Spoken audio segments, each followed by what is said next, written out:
이 땅의 모든 사람들이 정체성을 알게 된다면 또 회복할 수 있다면 하나님이 약속하신 모든 축복을 받을 수 있고 누릴 수 있을 것인데 그런데 알 수도 없고 회복할 수도 없어서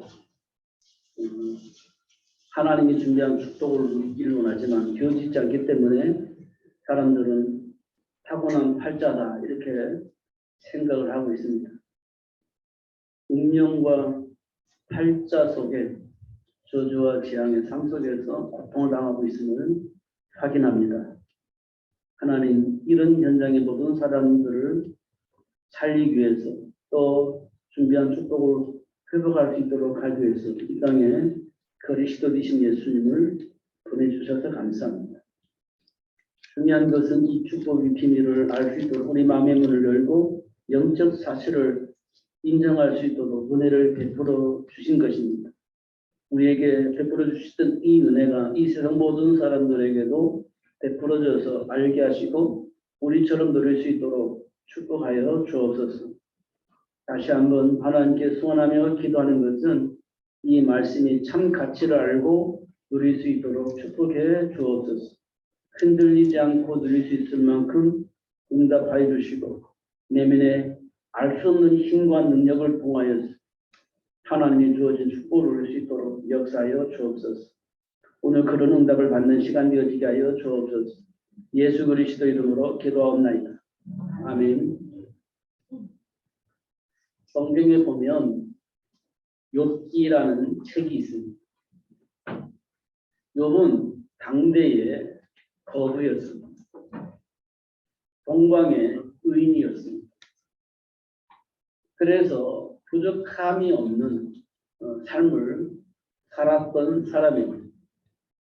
그런데 어느 날 갑자기 모든 재산이 한날에 없어지는데요.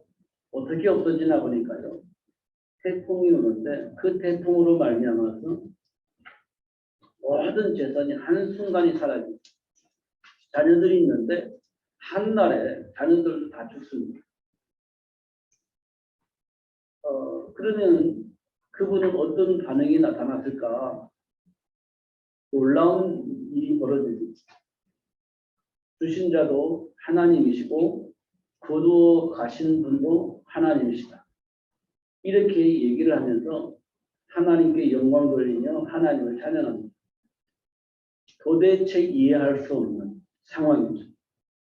우리 감정으로는 도대체 이해할 수가 없어요. 동방의 거부니까요. 최고 부자라는 얘기입니다. 근데 그 모든 재산이 한날에 없어져요. 그리고 자식들도 한날에 다 죽습니다. 그럼 우리는요. 말로 표현할 수 없는 그런 감정들을 쏟아낼 건데 욥은 주신 자도 하나님이시고 거두어가신 분도 하나님이시다. 영광 받으실 분은 오직 하나님밖에 없다. 이렇게 얘기를 합니다. 그때 사단은 교묘하게 하나님께 이렇게 고자질해요. 건강하잖아요. 건강하면 다시 일어날 수 있으니까 그럴 수도 있죠. 라고 얘기를 합니다. 그런데 하나님은 또 허락을 합니다. 그래? 생명만 건드리지 말고 네 마음대로 해봐라. 이렇게 얘기를 합니다. 근데 욥은 생명 하나만 투지하고 있는 거예요. 그리고 뭐하냐? 악창이 들려서 견딜 수가 없는 겁니다. 잘 이해는 못하겠지만 가려움이 극도로 심하는데 옛날에 기와장이라는 게 있어요. 기와. 그걸 깨뜨려서 그 깨뜨려진 기와를 가지고 자기 피부를 긁는 겁니다. 그래도 견딜 수가 없는 거예요. 그래서 재물을 뒤집어 쓰는 거예요. 그래도 이게 견딜 수가 없는 거예요. 그런 악창이 걸렸다 이렇게 표현하고 있습니다. 중요한 건 생명 하나만 부지하고 있는 거예요. 아무것도 할 수가 없어요. 그런데 그 욥이 하나님을 찬양합니다. 그러니까 옆에 있는 부인이 견디다 못해 한 말이 있습니다. 그렇게 살 바에는 하나님을 욕하고 죽자. 이렇게 얘기합니다. 그렇게 살 바에는 오히려 하나님을 욕하고 죽는 게 낫지 않겠냐. 사는 게 무슨 의미가 있겠냐. 라고 얘기를 하는 겁니다. 근데 욥이 굉장히 중요한 말을 했어요. 당신이 한 그 말은 이 세상에서 가장 어리석은 여자가 한 말과 같다. 그렇게 표현했습니다. 그리고 하나님을 욕되게 하지 않았다. 이게 욥기의 내용입니다. 우리 현실과는 전혀 안 맞지. 우리 감정과는 전혀 안 맞는 겁니다. 근데 욥은 그렇게 표현을 했습니다. 이 말은 뭘 의미하느냐면 하나님과 함께 해야 할 이유를 아는 사람은 그렇게 말할 수밖에 없다는 겁니다. 이 인간의 정체성이라는 거예요. 그래서 우리 인간에게 있어서 가장 중요한 것은 뭐냐면 삶의 가치를 아는 거예요. 지금 내가 이 땅에 살면서 무엇을 할 것인지 내가 하는 일에 대한 가치를 아는 겁니다. 그래야 그 복을, 삶의 가치를 누리면서 살 수 있어요. 근데 지금은 맞는 것 같은데 환경에 따라서 그 가치가 변하면 안 되는 겁니다. 그 가치가 변하면 지금은 맞는데 다음에는 안 맞을 수도 있어요. 그 지금 내가 가지고 있는 삶의 가치가 흔들리는 겁니다. 그 가치를 알아야 흔들리지 않고 누릴 수가 있게 되어지는 겁니다. 그러면 하나님이 주신 언약 안에서 내게 부족한 것이 무엇인지 알게 되는 거죠. 흔들린다는 것이니까 환경 따라서 흔들린다는 것이기 때문에 감정 따라서 흔들린다는 것이기 때문에 지금 나에게 부족한 것이 무엇인지 알게 되어진다는 겁니다. 그러면 그 준비된 부분들이 계속 남아있으면 안 되잖아요. 그 준비된 부분들을 부족한 부분들이 부족하지 않도록 준비할 수 있게 되어진다는 거예요. 그것을 어떻게 하냐? 하나님의 신 언약 안에서 발견할 수 있다. 이렇게 말하고 있습니다. 알게 된다면 준비할 수 있고 도전할 수 있어요. 누구든지 마찬가지입니다. 지금 나는요, 부족함이 너무 많은데 그래도 되어져요. 왜냐? 하나님이 역사하실 것이기 때문에. 내 기도를 들으시고 응답하실 것이기 때문에 할 수 없을 것처럼 보이는 그 문제도 할 수 있도록 하나님 역사를 하시는 겁니다. 부족한 것이 무엇인지 알고 기도하면 그 부족을 하나님이 채워주시니까 문제가 되지 않는다는 거예요. 그러니까 도전할 수 있는 거죠. 누구든.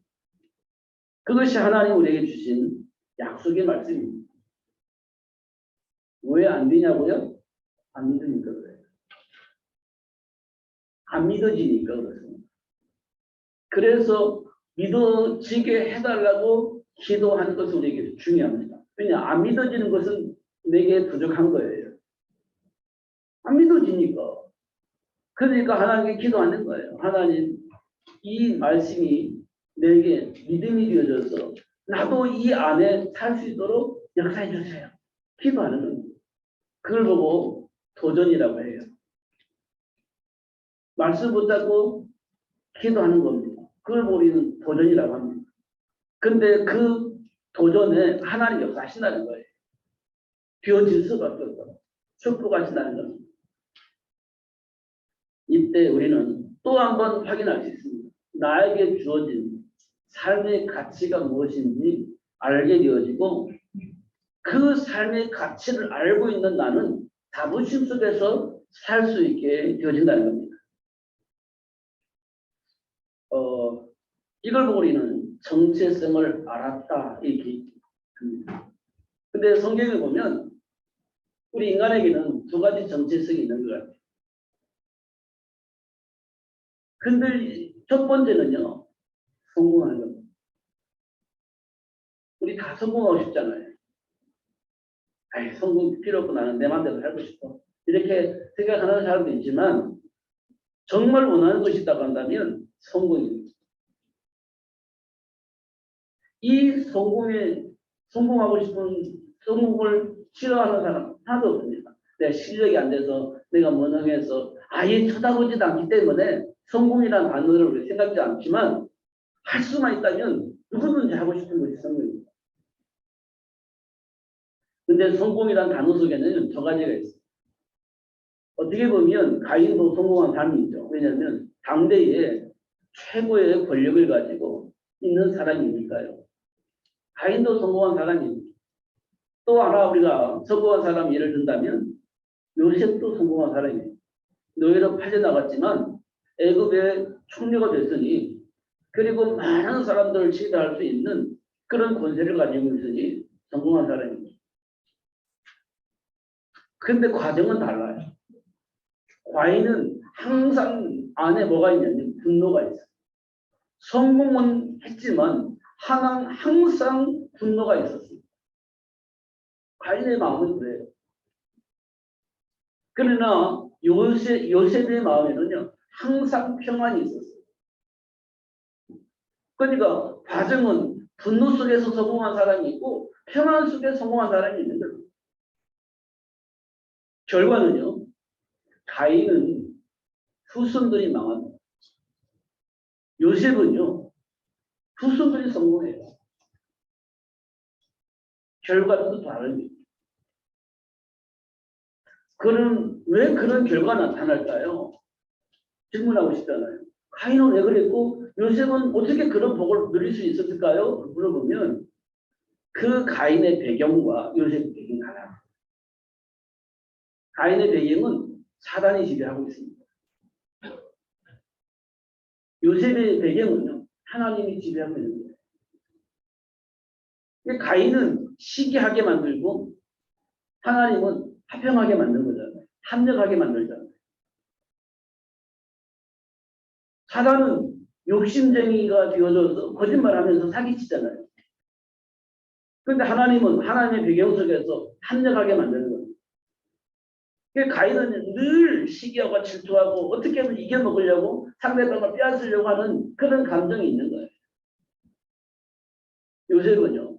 하나님의 배경 속에서 하나님 주신 축복을 누리면서 합력을 하는 겁니다. 그러니까 삶 자체가 달라요. 이런 모습들을 우리가 볼 수가 있습니다. 그러니까 하나님과 함께하는 사람은요. 행복해요. 그러나 하나님과 함께하지 않는 사람은요. 뭔가 그렇게 불만이 있어요. 그게 삶의 배경입니다. 하나님과 함께하는 자와 하나님과 함께하지 못하는 자의 모습을 통해서 확인할 수 있습니다. 그러면서도 세상 사람들은 완벽하기를 원해요. 완벽하기를. 틈이 없는 완벽한 삶을 추구해요. 그럴 수가 없다니까요. 내가 막 사람들을 보면서 막 얘기하잖아요. 정죄도 하고 사람들을 보면서 그러면 되냐라고 말을 하잖아요. 근데 다른 사람이 나를 보면서 어떻게 그럴 수 있어라고 말을 할 수 있는 삶을 내가 살고 있는 건 내가 용서할 수 없는 사람을 보듯이 상대방도 나를 용서할 수 없는 사람으로 보게 되어집니다. 왜냐하면 우리는 그만큼 허물이 많은 사람들이에요. 그런 틈이 많은 사람들이. 그런데 누구든지 완벽하기를 원해요. 왜냐? 그 완벽하지 않으면 저주와 재앙 같은 것들이 그 틈을 타고 들어올 거라고 생각하기 때문에 그런 틈을 주고 싶지 않은 마음이 있는 거예요. 그래서 말하게 되어지는 겁니다. 그런다고 해서 해결할 수 있냐? 해결 안 돼요.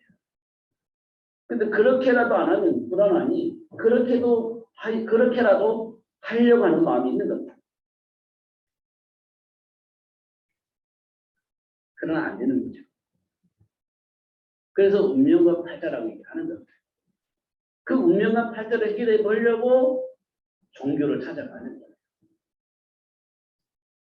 교회를 찾아오기도 하고 절을 찾아가기도 하고 성당을 찾아가기도 하고 뭔가 된다는 소식을 듣고 어떤 단체를 찾아가기도 하고 또 어떤 사람들을 통해서 상담도 해보기도 하고 다 해보는 겁니다.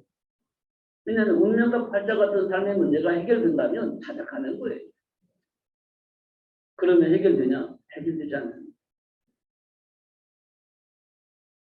뭐냐면 문제의 근본이 있기 때문에 근본 원인을 알아야 돼요. 그럼 도대체 인간은 어떤 존재인가? 라고 물어보는 시간표가 와요. 도대체 인간은 어떤 존재인가? 그게 이제 성경은 하나님이 당신의 계획을 이루기 위해서 하나님의 형상대로 인간을 창조하셨다. 이렇게 시작이 됩니다. 인간의 시작은 하나님과 함께 하나님의 일을 할 수 있는 존재로 하나님이 인간을 창조하셨다. 그런데 인간에게는 정복하고 다스릴 수 있는 권세가 있어요. 저주와 재앙의 문제를 정복하고 다스릴 수 있는 권세를 가지고 태어난 겁니다. 근데 그걸 모르니, 그걸 모르니까, 그걸 사용할 수가 없으니 저주와 재앙 같은 삶을 살 수밖에 없는 그런 삶이 되어지는 겁니다.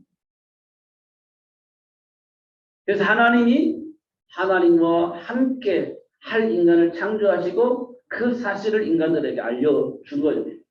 그래서 저와 여러분들 지금 예수를 믿게 되어지는 것은 하나님과 함께하는 삶을 누리기 위해서 예수 믿는 거예요. 하나님이 준비한 축복을 누리기 위해서 예수 믿는 겁니다. 그 신명과 권세가 회복되어지기를 원해서 예수를 믿는 거예요.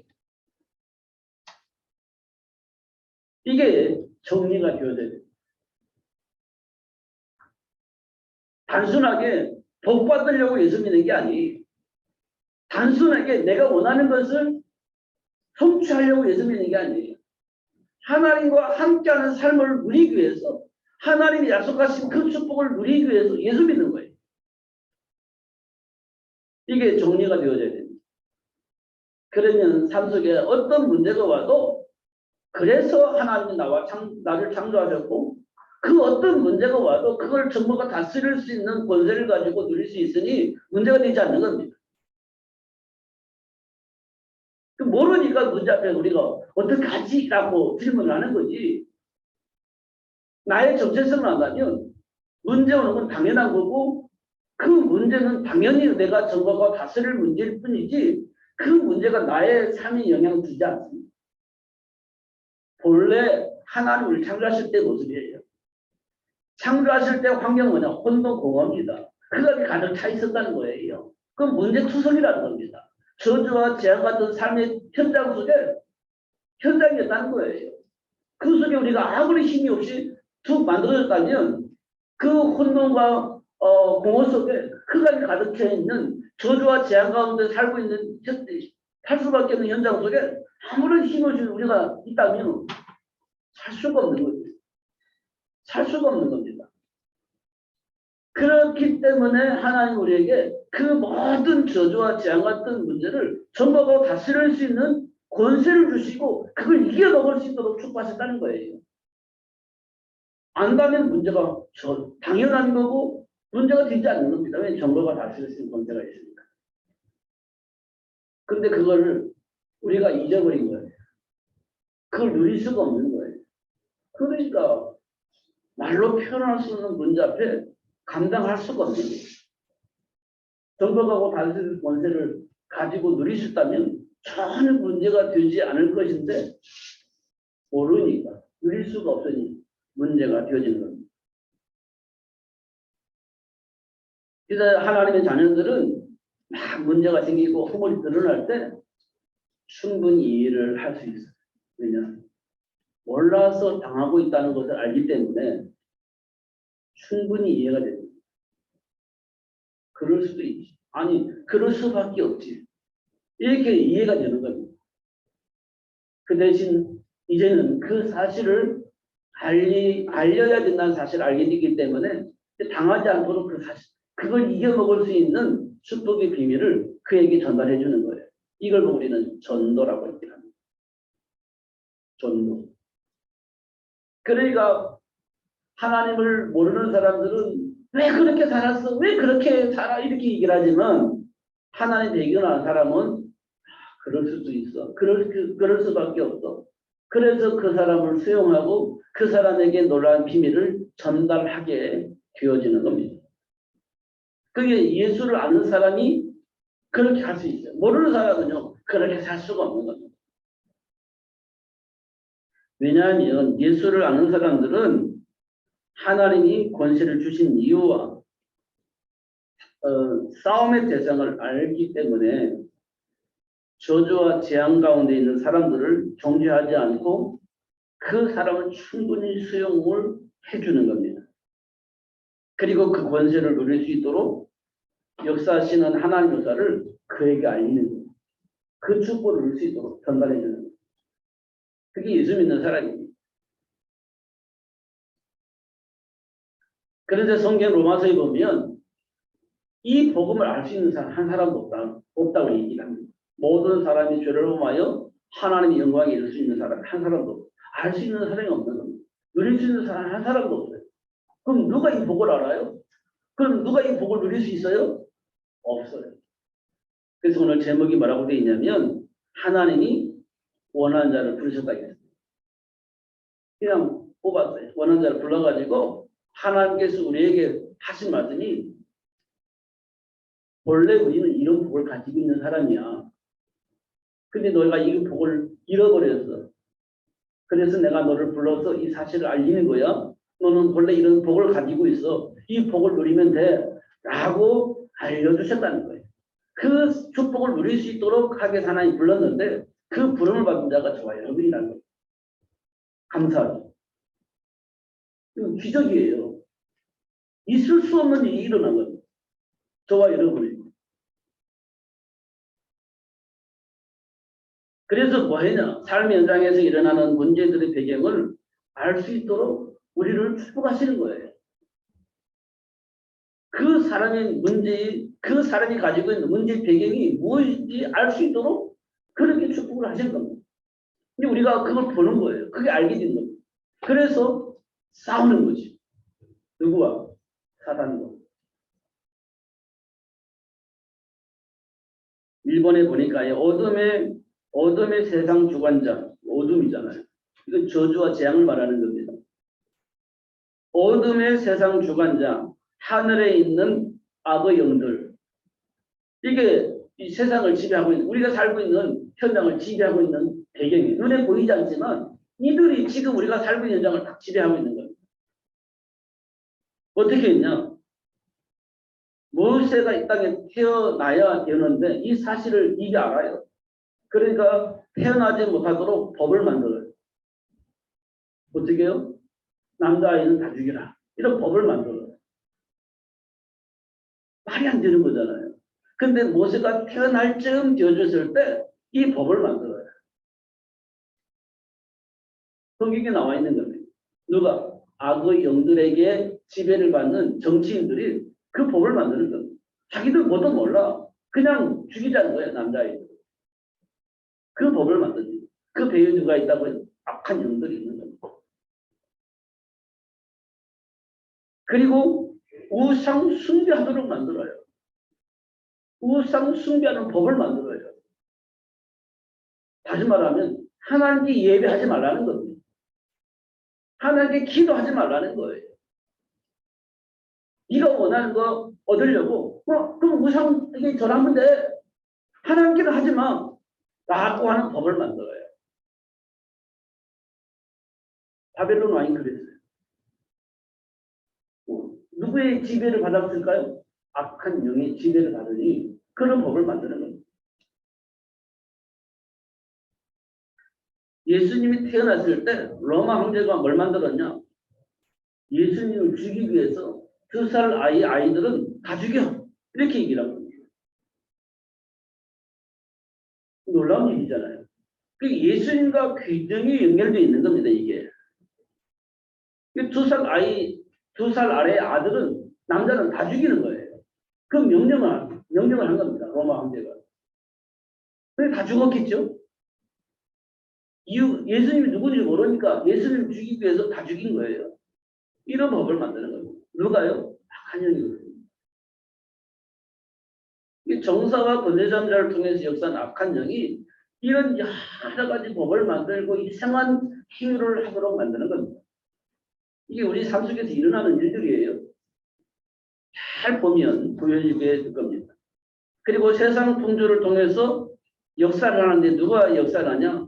불순종의 아들들 가운데 역사는 영 이렇게 표현되어 있습니다. 불순종하는 아들들 가운데 역사는 영, 악한 영 이렇게 되어 있습니다. 이게 세상 풍조라는 거예요. 우리가 잘 생각해 보세요. 우리가 누구에게 막 혈안이 되어 있습니까? 세상 문화를 보면 우리가 혼이 빠져 있어요. 제가 한번 상상해 봤어요. 상상을 해봤어요. 말도 안 되는 상상이지만 상상을 해봤습니다. 우리 교회에 BTS가 와본다. 그럼 우리는 막 홍보하겠죠? BTS가 우리 교회에 온다.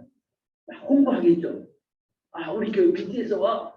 그럼 우리 렘넌트들은 친구들한테 야, 우리 교회에 BTS 와. 그러면 그날 우리 교회 어떻게 될까요? 끔찍하죠. 끔찍할 겁니다. 에이, 안 믿는 사람은 안 오겠죠.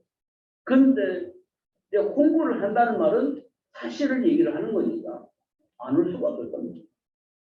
그럼 난리 날 겁니다. 안산시가 난리 날 거래요.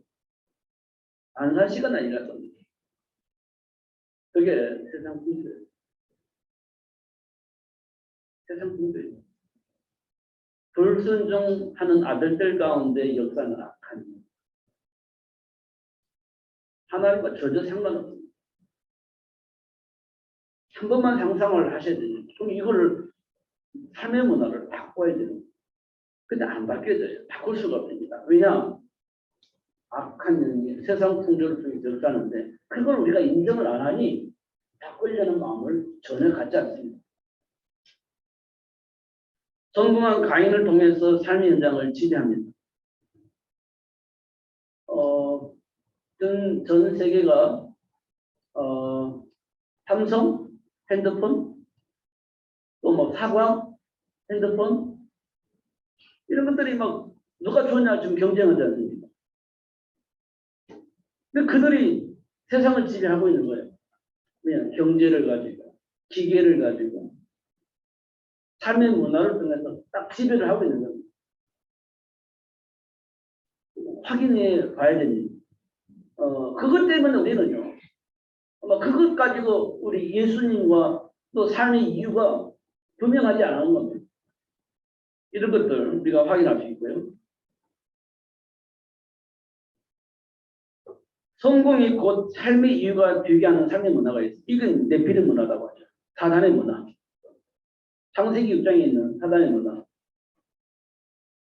제가 왜 이렇게 구체적으로 얘기를 하냐면 지금 우리가 받고 있는 영향력 배후에 보이지 않는 세력이 있음을 제가 말씀드리려고 얘기를 드리는 거예요. 근데 우리는 그 배경을 모르니 그 문화 속에 우리는 자연스럽게 말려들어서 그 속에 그 삶의 문화 속에 우리는 지배를 받고 있는 거예요. 그 영향력에서 못 벗어나는 거예요. 창세기 6장 네피림 문화는요. 하나의 백성들이 그 문화 속에 빨려 들어가죠. 그게 성공하는 유일한 길이니 나도 성공하고 싶으니까 그 문화 속에 빨려 들어가는 겁니다. 그런 삶의 문화가 지금 우리 삶 속에 있는 거예요. 영적 배경을 봐야 되는 겁니다. 그러면서 사단은 뭘 우리에게 주냐면 내가 원하는 모든 삶을 살 수 있도록 그렇게 삶의 문화를 만들어 놓습니다. 내가 하고 싶은 것 마음대로 할 수 있는 그런 삶의 문화를 만들어. 그럼 이보다 더 좋은 삶의 문화는 없잖아요. 내가 하고 싶은 거 마음대로 해요. 그런 삶의 문화를 만들어. 그럼 어떻게 될까요? 세상은 타락하기를. 세상은 타락해요. 결국 망합니다. 소돔과 고모라가 됐어요. 그런 삶의 문화 속에 우리가 와 있는 거예요. 근데 우리가 못 보니까 그게 전부인 것처럼 나도 모르게 그 속에 사는 거예요. 그게 체질적이기 때문에 이거 바꾸려고 안 바뀌죠. 지금 우리 렘넌트들의 마음이 감정들이 그럴 겁니다. 안 바뀔 거예요. 알긴 알겠는데 안 바뀔 겁니다. 벗어나지 못할 겁니다. 이미 맛을 봐버렸기 때문에 못 벗어날 겁니다. 근데 세상 풍조예요. 그 배후에 누가 있다고요? 악한 영. 불순종하는 아들들 가운데 역사는 악한 영이 있다. 이렇게 표현하고 있습니다. 그러면 하나님께서 내버리셨느냐? 아니요. 권능을 받고 땅 끝까지 이르러 내 증인이 되리라. 이렇게 말씀하셨습니다. 자, 네피림 문화 속에 있는 사람들 가운데 노아의 가족도 있죠. 노아의 가족은 하나님의 은혜를 입은 자들입니다. 그래서 뭐 준비했죠? 방주 준비했죠. 홍수 올 것이 분명하기 때문에 네피림 문화 속의 삶을 포기하고 방주 만든 겁니다. 그러면 네피림 문화 속에 있는 사람들은 봐봐. 이렇게 일했을 겁니다. 그런데 결국은 가인이 맞았어요. 홍수 만났을 때 살 수 있는 길은 네피림 문화가 아니었습니다. 방주 안에 들어가는 거였습니다. 그래서 미래를 위해서 방주 만든 노아가 맞은 거예요.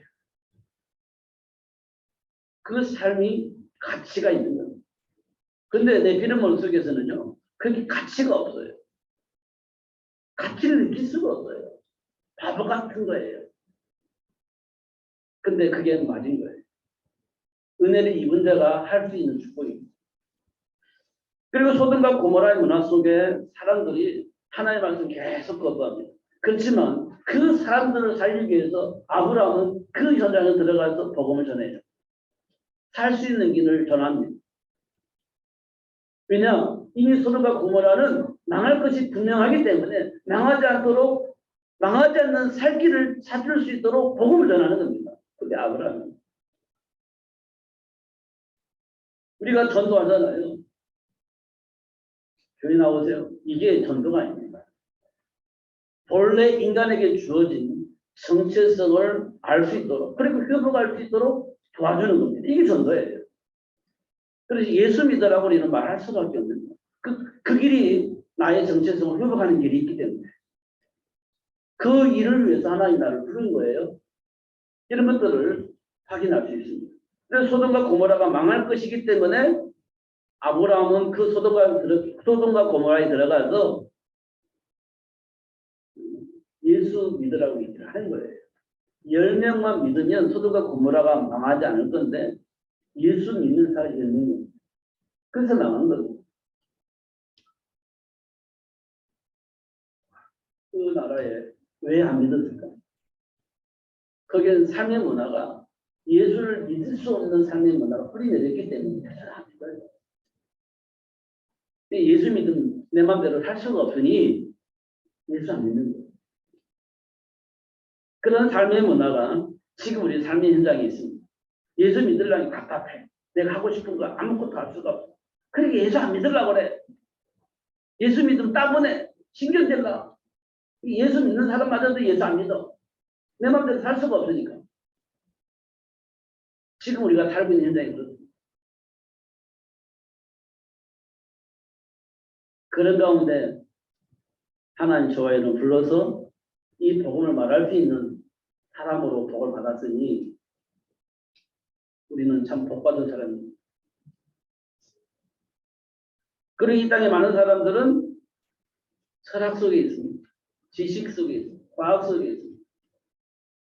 그래서 과학자가 말하면 예수님 말씀도 틀려. 철학자가 말하면 예수님 말씀도 틀려. 이런 상황이 왔습니다. 하나의 말씀을 안 믿어요. 어떤 철학자의 말을 들어요. 어떤 과학자의 말을 들어요. 어떤 인문학자의 말을 들어요. 그래서 하나의 말씀이 틀다고 얘기를 해요. 그런 세상에 와 있습니다. 바리새인들이 그랬어요. 그러니까 사람들이 예수님이 그리스도야. 이 말을 안 믿어요. 오히려 그 사람들을 핍박하고 죽이는 일이 앞장섰습니다. 지금 오늘날 우리 삶 현장이 그렇습니다. 잘 확인해 보면 그래요. 그래서 이 현장을 살릴 수 있는 렘넌트를 준비해야 된다. 이 세상을 살릴 수 있는 자녀 교육의 절대적으로 필요하다. 이렇게 지금 얘기를 하고 있는 겁니다. 그런 일을 이루기 위해서 하나님이 원하는 자를 부르시고 삶의 이유를 알게 하시고 하나님이 약속하신 축복을 우리에게 살 수 있도록 역사하시는 것을 확인할 수 있습니다. 가장 중요한 것은 인간에게 준 정체성을 알 수 있도록 하신다는 거예요. 본래 하나님 주신 정체적인 축복을 알 수 있도록 역사하신다는 겁니다. 근데 복의 근원으로 부름받은 아브라함에게 복의 근원이 무엇인지 그 이유를 알 수 있도록 역사하셨습니다. 비근을 통해서 또 풍요를 통해서 복의 근원이 무엇인지 알 수 있도록 그렇게 역사하신 것을 확인할 수 있어요. 예수님의 수제자인 베드로를 불러서 사람 낚는 어부가 되어지게 하셨는데 왜 사람을 낚아야 되는지 어린 양을 왜 먹여야 되는지 양육을 해야 되는지 그 이유를 알 수 있도록 역사하셨습니다. 그 역사가 뭐냐면요. 예수님이 십자가에 못 박혀 죽을 때 베드로가 예수님을 저주를 합니다. 왜요? 저주를 안 하면 예수님과 함께 죽을 것 같으니까 죽음에 대한 두려움 때문에 예수님을 저주를 해버려요. 돌아서 버려요. 정체성의 비밀을 알게 하시는 하나님의 시각표 속에서 이루어지는 일이에요. 우리도 그런 일들이 속속 일어나거든요. 정체성을 회복케 하시는 하나님의 역사 속에서 되어지는 일인 것을 확인할 수 있습니다. 로마 복음화를 위해서 준비해졌습니다. 누가? 바울이. 이방인들에게도 이스라엘 백성들에게도 복음을 증거될 사람으로 바울을 준비했는데 바울이 그걸 몰랐어. 바리새 사상 때문에. 그래서 예수가 그리스도라고 말하는데 잡아다가 죽이기도 하고 핍박하는 일에 앞장섰던 사람이에요. 몰라가지고. 다메섹에서 예수님을 만났죠. 비로소 하나님께서 나를 왜 부르셨는지 왜 준비를 하셨는지 알게 된 겁니다. 그래서 결국 사도 바울은 로마 복음화를 이뤄나가는 삶을 살 수 있게 되어진 것들을 알 수 있습니다. 정체성이 회복되지 않으면 하나님이 주신 말씀이 이해가 안 돼요. 그렇게 살 수가 없어요. 정체성이 회복되어지는 것이 중요하기 때문에 제일 먼저 정체성을 회복해 주십니다. 그리고 다음에 약속된 축복을 언약에서 발견하게 하고 그 축복을 누리게 합니다. 그리고 우리는 7 렘넌트 이렇게 표현하죠. 특별히 이삭이 누린 축복이 있습니다. 100배의 복, 셈의 근원의 복 받았습니다. 근데 그 복을 받은 배경을 보면 하나님이 주신 언약 안에서 준비된 축복을 자신이 알았어요. 이삭이 하나님 약속하신 축복이 무엇인지 알았어요. 언약 안에서. 그 언약 안에서 준비된 축복을 누리고 있을 때 하나님께서 이삭에게 100배의 복을 주셨고 셈의 근원을 얻을 수 있도록 역사하신 것을 확인할 수 있습니다. 그 어떤 현장 속에도 형통한 복을 누렸던 요셉은 하나님 약속하신 언약에서 자기 삶의 가치를 알고 있었습니다. 어떤 환경 속에서도 흔들리지 않고 그 복을 누릴 수 있었어요. 그 안에 준비된 축복을 가지고 누리고 있었으니 요셉에게 어떤 복이 왔냐? 형통하게 되어지는 복이 온 겁니다. 그냥 열심히 살았기 때문에 형통한 복이 온 것이 아니라 하나님이 약속하신 축복 속에서 누리고 있으니 그 약속된 축복의 삶이 열매로 나타나버린 겁니다. 그게 형통하게 되는 복이에요. 그리고 어떤 환경 속에서도 흔들리지 않았던 다니엘과 같은 친구들이 있었는데요. 그들은 우상 숭배 할 수밖에 없는 법을 만든 나라에 포로를 잡혀간 겁니다. 그러면 포로를 잡혀갔으니까 시키는 대로 해야 돼요. 그래야 생명을 보존할 수 있어요. 포로니까. 그럼에도 불구하고 그들은요. 하나님과의 관계 속에서 그 왕의 명령을 듣지 않았어요. 무슨 명령을요? 우상 숭배하는 명령을 듣지 않았어요. 하나님께 예배하지 말라, 기도하지 말라는 명령을 듣지 않았어요. 그럼 뭐 했습니까? 하나님께 기도하는 것을 쉬지 않았어요. 우상에게 숭배하는 우상 숭배는요 하지 않았어요. 거부해버렸습니다. 그런데 그 법은요 사자구석에 던져서 죽이는 법입니다. 그럴지라도 마음의 결단을 하고 하나님께 기도하는 걸 쉬지 않고 우상에게 절하는 거 멈추고 그랬습니다. 사자복수 들어갔죠.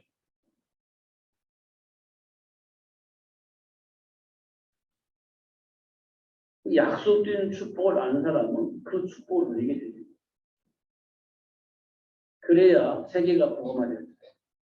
왜냐하면 그때 흑암이 무너지거든요. 그때 사단이 무너지거든요. 그때 저주와 재앙이 사라져버리거든요. 그 일을 위해서 하나님 우리를 부르신 거예요. 우리 가는 장마다 저주와 같은 재앙의 문제가 해결되는 겁니다. 그때 우리는 그런 선택을 해야 돼요. 저주와 재앙의 문제가 해결되는 선택을 해야 돼요. 근데 그걸 언약 안에서 선택을 하는 거예요. 다니엘과 새 친구들, 요셉처럼. 그런 선택을 할 때 그때 흑암이 조직이 무너지는 거예요. 저주와 재앙이 떠나가는 거예요.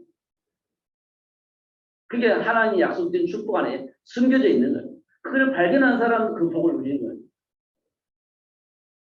그 복에는요, 정복하고 다스릴 수 있는 권세를 주신 거예요.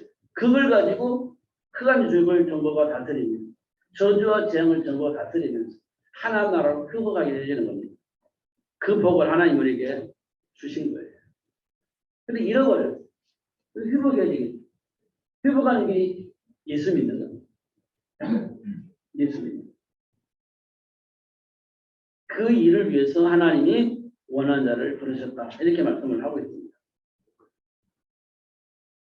가장 중요한 것은 하나님이 원하는 세계의 복음화입니다. 세계의 복음화를 위해서 하나님 지금도 역사하고 계세요. 지금도 세계 복음화를 위해서 역사하고 있습니다. 왜냐하면 이 세상이 저주와 재앙 가운데 있어요. 여러분 인정하고 싶지 않지만 저주와 재앙 가운데 있는 겁니다. 성공한 것처럼 보이지만 성공이 아니에요. 내 피를 문화가 성공이냐? 아니에요. 가인이 세상을 지배했는데 그게 성공이냐? 그게 아니에요. 소돔과 고모라가 성공한 삶의 문화냐? 그렇지 않아요. 근데 우리는 그것이 성공인 것처럼 착각하고 그 속에 살고자 하는 거예요. 착각하고 있는 겁니다. 그런 예수 믿어도 의미가 없는 거예요. 교회를 다녀도 의미가 없는 겁니다. 그런데 우리가 영적 배경을 안다면 예수 믿는다는 것은 최고의 복이고 최고의 신분과 권세를 가지고 있는 자예요. 자부심을 가지고 저주와 재앙을 쫓아내고 하나님이 약속하신 축복을 누릴 수 있는 현장으로 바꿀 수 있는 최고의 힘을 가지고 있는 자가 예수 믿는 자이거든요. 그런 자부심을 가지고 살 수 있는 거예요. 근데 네가 안 보이니까 그런 삶을 누릴 수가 없는 겁니다. 그래서 그 사실을 알고 누릴 수 있도록 하나님이 부르신 거예요.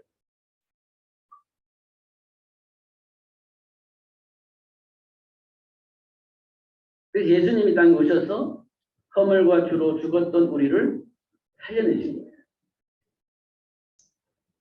운명과 팔자 같은 삶을 살았던 우리를 살리신 거예요. 최고의 복을 누릴 수 있도록 회복시켜 주신 거예요. 운명과 팔자 같은 저주와 재앙 속에서 어떻든 벗어나 보려고 수많은 우상 숭배와 종교 생활을 했던 우리를 찾아오셔서 회복시켜 주셔서 준비된 축복을 누릴 수 있도록 그렇게 역사를 하신 겁니다. 첫 번째, 하나님을 불신하고 떠난 문제 해결해 주셨고요. 죄와 사망의 법에 묶여있는 우리를 해방시켜 주셨고요. 사단의 일을 멸할 수 있는 권세를 회복해 주셔서 준비된 축복을 누릴 수 있도록 역사를 하신 겁니다. 누가? 예수님. 아주 근본적인 부분입니다. 그리고 하나님이 준비하신 축복을 누릴 수 있도록 그리고 사명을 감당할 수 있도록 축복하셨는데요. 가나안 땅을 회복할 수 있는 준비된 제자가 되어지게 하셨어요. 가나안 땅을 회복해야 돼요. 왜냐? 예수님이 오셔야 됩니다. 로마 복음화를 이룰 수 있도록 준비된 제자가 있습니다. 바울입니다. 세계의 복음화를 이룰 수 있는 준비된 전도 제자가 있습니다. 저와 여러분이 모든 현장을 복되게 할 수 있는 전도 제자로 하나님 저와 여러분을 부르신 거예요. 그래서 우리는 세계 복음화 이 단어를 쓰는 거예요.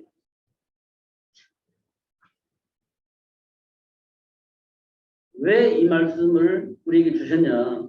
현장을 보셔야 된다는 거야. 혼돈의 현장, 흑암의 현장, 저주 현장, 그 현장을 봐야 하나님 나를 이 현장을 하나님 나라로 회복할 수 있도록 부르셨구나 이렇게 알게 되어집니다.